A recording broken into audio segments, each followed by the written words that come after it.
wanni ODP walitti nu buusaa jiru namoonni akkana seeratti dhiyaatuu qaban malee olaantummaan seeraa kabajamuu qabdi malee bakka geeddaruun ODP hin fayyisu.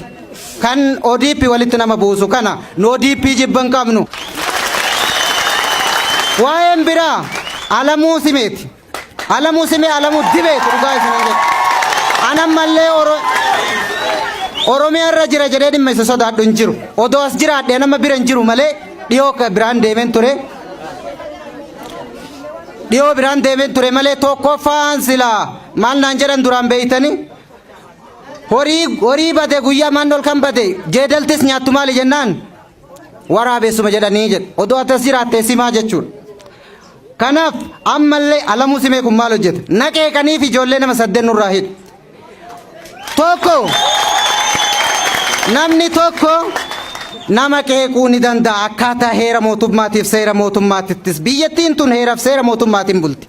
Namni tokko mirga namaa dhaqee hin tuqin malee mirga namaa hin sarbin malee maa naqeeyteef maa na faarsuu dhabdeef maa hiriira baateef nama hidhuun yakka. Lammata namni tokko yakka tokko yoo balleesse iddoo irratti yakka balleesse san irratti gaafatama.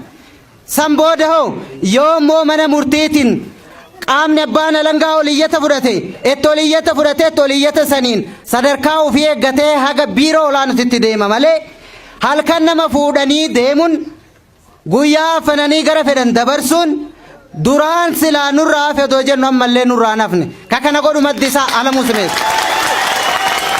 Namoonni nu miidhan kun seeratti nuuf dhiyaatuu qabanii olaantummaan seeraa kabajamuu qabdi. Dhimma nageenyati irratti ijoolleen dhiyoo tana nurraa hidhamtes seeraan ala hidhamtee manni murtii bilisa jedheeni namni akkasitti balleesse asumatti ilaalamet yookaan oliyyataan fudhatama yookaan hin baya garuu olaantummaa isaaniitiin affasanii deeman.